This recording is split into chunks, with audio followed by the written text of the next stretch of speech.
The drums began before sunrise, not the kind played for weddings, not the kind played for harvest. These were the drums of announcement, the kind that made an entire kingdom stop breathing. By dawn, the town crier was already running through the dusty streets of Igu Kingdom, his bell clanging wildly as people rushed from their homes. The princess has returned. The first princess of Igu has returned. The king summons everyone to the palace to celebrate. Come out! The princess is back! And just like that, the kingdom woke up.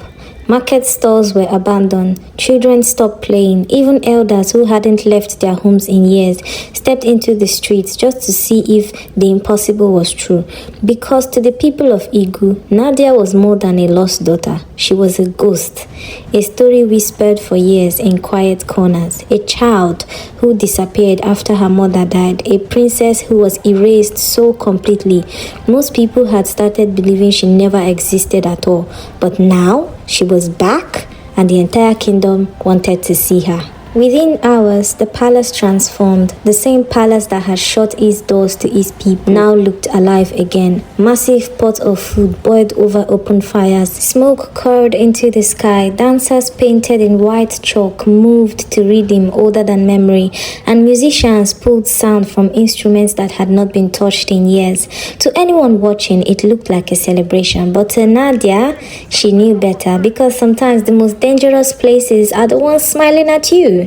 The moment she stepped into the royal compound, she felt it. The eyes, the whispers, the way every smile lingered just a little too long. To her, she felt like everything had changed. The same father who had once abandoned her publicly recognized her and now held her hand like he was grieving her every day of his life. He laughed, he cried, he called for a feast, and he welcomed her like a daughter he never let go. But Nadia saw through it, because some performances are too polished to be real, and this felt rehearsed. The palace staff bowed deeply, the elders praised her beauty, the villagers called her return a blessing. But beneath all the warmth, Nadia felt something colder. They weren't just welcoming her, they were turning her into something, a symbol. The only question was, of what? And then Queen Felicia arrived. The mood shifted instantly. It was subtle, but Nadia noticed. The music softened, the room stiffened, and every servant suddenly remembered how to lower their eyes. Felicia stepped into the palace like she owned the air itself. Gold on her wrist, ice in her smile, and beside her stood Roland, her son, Nadia's stepbrother.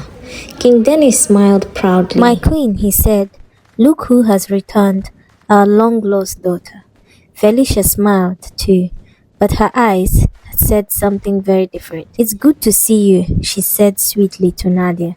And Nadia almost laughed, because some people can hide hatred behind beautiful words. And Queen Felicia had clearly had years of practice. And then Nadia saw him, her stepbrother, her replacement, the one they felt is worthy than her. That night, after the celebration ended and the villagers finally went back home, King Dennis insisted Nadia remained in the palace. A room had already been prepared. A room that was too elegant, too perfect, too intentional. The kind of room that looked like hospitality, but felt like surveillance. When the servants left, Nadia immediately reached for her phone. Kathleen answered first. "Nadia," she said in panic, "tell me you're not staying there." Nadia looked around the room. "I'm staying." Kathleen closed her eyes and took a deep breath like a mother who was worried for her teenage child. "Nadia, those people smile with the same mouths they used to destroy people." A moment later, Grace joined the call. And unlike Kathleen's fear, Grace went straight to the point. "Why are they acting like they want you there?" Nadia was quiet for a moment, because that was exactly what had been bothering her. She had expected anger, suspicion, even rejection, but not this, not celebration, not proper welcoming, and definitely not affection. "It feels like they need me here," Nadia said softly, "and I don't know why." Silence filled the call. Then Grace asked the one question Nadia had been trying not to ask herself. "What if they know something you don't?" Nadia stared at her reflection in the black screen, and now she was beginning to feel fear. Because deep down she knew that the palace had not opened its door because she was loved. It had opened its door because she mattered, and she still didn't know why. Meanwhile, in the king's chambers there was war. Queen Felicia was already raving as to why King Dennis would allow his daughter stay in the palace. She even questioned if he knew anything about her returning home and never informed her. King Dennis tried to calm his wife as much as possible.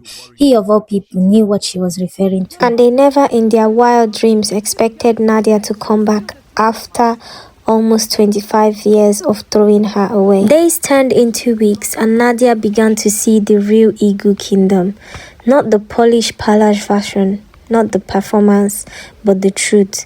Children with hollow eyes, women who spoke in whispers, men broken by poverty so deep it had become part of their skin. At first, she thought the kingdom was simply struggling, but then she realized Igu wasn't struggling.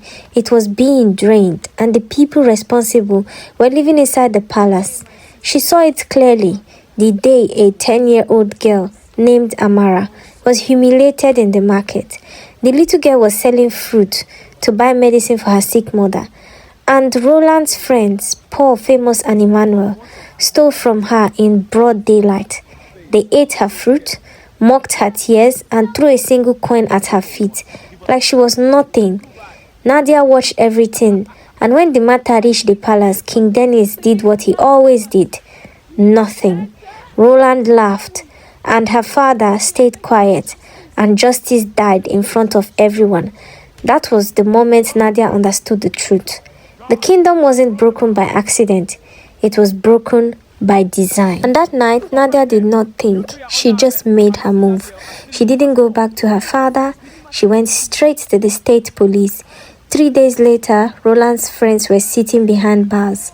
No warning, no royal protection, and no special treatment. Just prison. And when the news spread through the community, the people could barely believe it. For the first time in years, someone had stood up against the royal family. Someone had stood up against the authority of King Dennis and won. That night, Kathleen stared at Nadia through the phone screen. Nadi, you just didn't make a statement. You started a war, you know. Villagers still whispered her name in the streets. The palace still pretended everything was normal. And somewhere behind those walls, her enemies were already planning. But Nadia wasn't afraid anymore. Because for the first time since returning home, she finally understood something. Igu didn't need saving. It needed rebuilding. It needed structure. And it needed truth and justice. And Nadia had never been the kind of woman who watched broken things and walk away. She was that engineer whose work made statements across governments and wealthy nations. So Igu, she said, will not be an exception. After days of research and surveying and walking around the kingdom as she always would, she got the measurements and she discovered what they needed the most. She discovered that Igu Kingdom had no source of income, and it was just the people working as hard as they could on their farms and sowing big taxes to the royal household, leaving them poor with nothing. And so she decided, Morgan Cup is coming to Igu Kingdom. That is the only way to create a source of revenue for them and then alleviate them from poverty. In that minute, she felt like she had discovered her purpose. When she was coming to Nigeria, she never knew what the end goal of her trip would be. But discovering this now and taking on this project was like a dream come true for her. She felt that now she could understand the true meaning behind her coming to Nigeria, and she was going to stand by it no matter what. Meanwhile, Felicia was fuming. How dare she make such move when you are the king of this kingdom and I am the queen? How dare she override my authority, even the authority of our son as the crown prince of this land, and lock up indigenes of this kingdom? And you are not even saying anything, my husband. What is going on? Where is the husband that I married? Are you now scared of your long-lost daughter? Dennis knew that this was a well-calculated move from Nadia because she knew that he could not challenge the state authority. And in that moment, he couldn't hear his wife's ranting. All he could hear was danger. And he knew now that Nadia was not just anybody, and he needed to tread carefully. Meanwhile, Nadia stood at the balcony from her bedroom, watching the kingdom as the sun set, and she knew that work was about to begin. Don't forget to like, share and comment on this video, and if you're enjoying the channel so far, don't forget to subscribe to this channel.